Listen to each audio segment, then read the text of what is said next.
Hello everyone, welcome back to my channel. আমি তোমাদের প্রীতি। কেমন আছো তোমরা সবাই? আশা করছি সকলে খুবই ভালো আছো, আমিও খুবই ভালো আছি। তো আজকের ব্লগটা হবে অষ্টমী স্পেশাল ব্লগ। কারণ সকালবেলায় দেখো রেডি হয়ে নিয়েছি ঝটপট, কারণ আমাকে বান্ধবীদের সাথে বেরোতে হতো। আমার ফ্রেন্ডসরা অলরেডি এসে অনেকক্ষণ ওয়েট করেছে আমার জন্য। দেন আমরা সবাই মিলে বেরিয়ে পড়েছি ঠাকুর দেখার জন্য। আমাদের লোকাল ঠাকুরগুলোই দেখবো অ্যাকচুয়ালি, আমাদের পাড়ার মধ্যে বা আমাদের ইসলামপুর টোটালির মধ্যে যেগুলো রয়েছে। সো প্যান্ডেলগুলো প্রত্যেকটাই ভালো, কিন্তু সবই ঠিক আছে, বাট এইটা একদমই ঠিক ছিল না। মাঝ রাস্তায় হড়মড়িয়ে হঠাৎ করে বৃষ্টি চলে এলো এত পরিমাণে জোরে যে এক জায়গায় প্রায় 2 ঘন্টা দাঁড়িয়েছিলাম।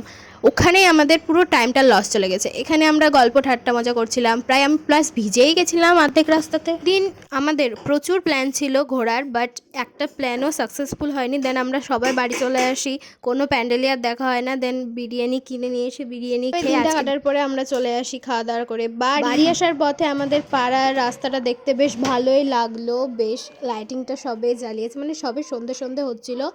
দেন আমি আর আমার বান্ধবী এভাবে মন মরা হয়ে চলে আসি, বেকার ঘুরতে পাইনি। সো আসার পরে আবার কিন্তু আমাকে রেডি হতে হয়, লিটারেলি কোনো রেস্ট না নিয়ে। ঠাকুরটা হচ্ছে আমাদের পাড়ার, যেটা আমার বাড়ির পাশের প্যান্ডেল।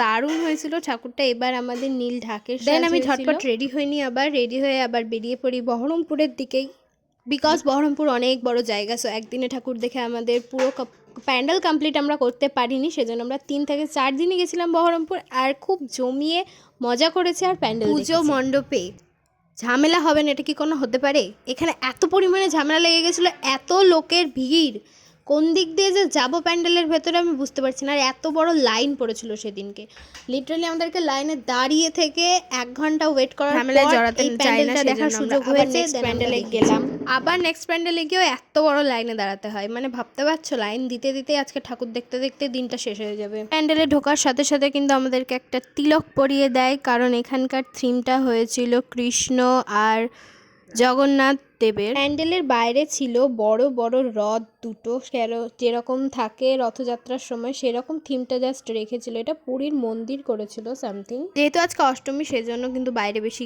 আমিষের খাবার তো খাবোই না, সেজন্য নিরামিষের জন্য টুকটাক এই পাপড়ি চাটটাই খেয়েছিলাম। এখানকার পাপড়ি চাটটা জানো তো খুবই ভালো করে, খুবই টেস্ট হয়, পুরোটাই নিরামিষ হয়, খুবই ভালো লাগে খেতে। আবারও গেলাম নেক্সট প্যান্ডেল দেখতে। প্রত্যেকটা প্যান্ডেলই খুব ভালো। হচ্ছে আমাদের পশ্চিমবঙ্গের আই লাভ মুর্শিদাবাদ, এটা জায়গাটা জাস্ট ওয়াও।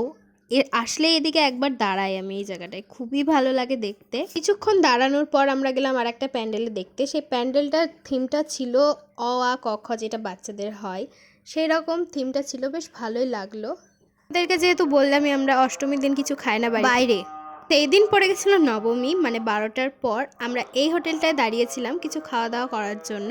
যেহেতু 12টা বেজে গেছিলো সেই জন্যই আমাদের আসতে কিন্তু আবারও সেই রাত্রি হয়, প্রচুর রাত্রি, 2-3টে নাগাদ আমরা বাড়ি পৌঁছাই।